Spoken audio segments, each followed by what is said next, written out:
कृष्ण जय जय राम कृष्ण हरे जय जय राम कृष्ण हरे हरे जय जय राम कृष्ण हरे हरे जय जय राम कृष्ण हरे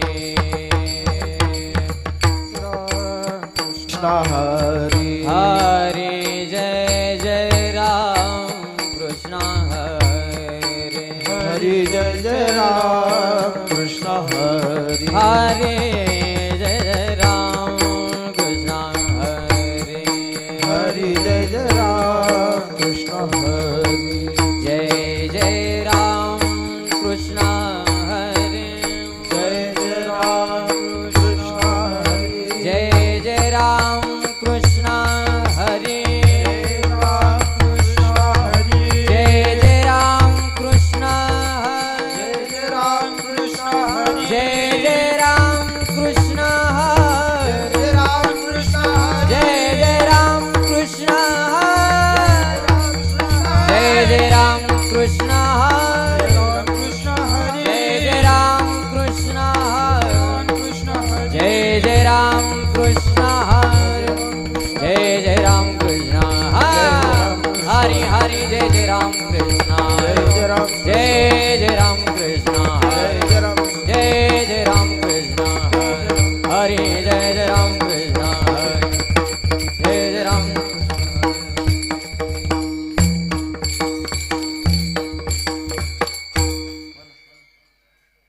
रूप पाहता लोचनी सुख झाले वो साजनी रूप पाहता लोचनी सुख झाले वो साजनी तो हा विठ्ठल बरवा तो हा माधव बरवा तो हा माधव बरवा तो हा माधव बरवा रूप पाहता लोचनी सुख झाले हो साजनी तो हा विठ्ठल बरवा तो हा माधव बरवा तो हा विठ्ठल बरवा तो हा माधव बरवा बहुत सुकृताची जोडी म्हणून विठ्ठली आवडी तो हा विठ्ठल बरवा तो हा माधव बरवा तो हा विठ्ठल बरवा तो हा माधव बरवा बहुत सुकृताची जोडी म्हणून विठ्ठली आवडी तो हा विठ्ठल बरवा तो हा माधव बरवा तो हा माधव बरवा तो हा माधव बरवा सर्व सुखाचे आगर बाप रखुमा देवीवर बाप रखुमा देवीवर सर्व सुखाचे आगर बाप रखुमा देवीवर बाप रखुमा देवीवर सर्व सुखाचे आगर बाप रखुमा देवीवर तो हा विठ्ठल बरवा तो हा माधव बरवा तो हा माधव बरवा तो हा माधव बरवा सुखाचे आगर बाप रखुमा देवीवर तो हा विठ्ठल बरवा तो हा माधव बरवा तो हा माधव बरवा तो हा माधव बरवा हरे जय जय राम कृष्ण जय जय राम हरे जय जय राम कृष्ण जय राम कृष्ण जय जय राम कृष्ण हरे जय जय राम कृष्ण राम कृष्ण हरे जय जय राम जय जय राम कृष्ण हरि जय जय राम कृष्ण हरि जय जय राम कृष्ण हरि जय जय राम हरे जय जय राम जय जय राम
हरणा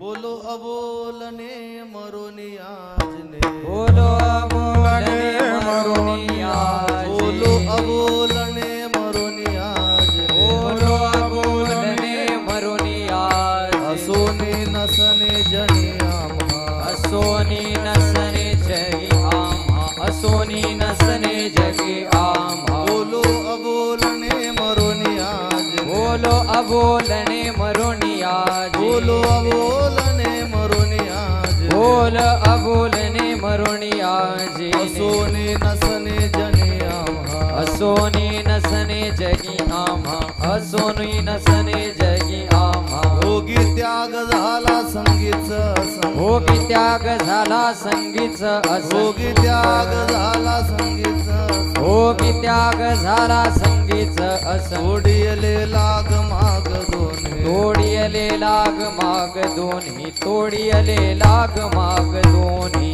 का म्हणे नवे दिसतो मी तुका तैसा म्हणे नभे दिसतो मी का म्हणे नवे दिसतो मी तुका तैसा म्हणे नभे दिसतो मी पुसने ते पुसा पांडुरंगा पुसने ते पुसा पांडुरंगा पुसने ते पुसा पांडुरंगा तुका म्हणे नवे दिसतो मी तुका तैसा म्हणे नभे दिसतो मी तुका तैसा म्हणे नवे दिसतो मी तुका तैसा म्हणे नभे दिसतो मी तैसा पुसने ते पुसा पांडुरंगा पुसने ते पुसा पांडुरंगा पुसने ते पुसा पांडुरंगा भोगी त्याग झाला संगीत संग भोगी त्याग झाला संगीत संग तोडियले लाग माग दोन्ही तोडियले लाग माग दोन्ही विठोबा रखुमाई टाळी वाजवा भजन करा सर्वांनी जय जय विठोबा रखुमाई विठोबा रखुमाई विठोबा रखुमाई विठोबा रखुमाई विठोबा रखुमाई विठोबा रखुमाई हरे विठोबा रखुमाई जय जय विठोबा रखुमाई जय जय विठोबा रखुमाई जय विठोबा रखुमाई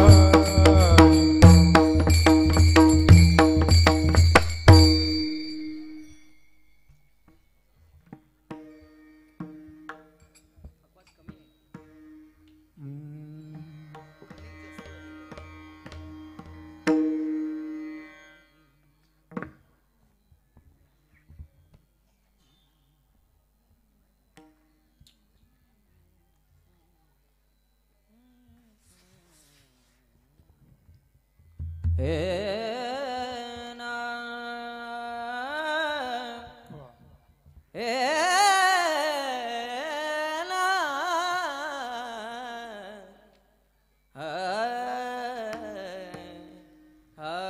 हरे बोलो बोलो मरोनी आजीन बोलो बोलो मरोनी आजीन बोलो बोले मरोनी आजीने बोलो बोलो मरोनी याजीने बोलो बोलो मरोनी आजीन बोलो बोलो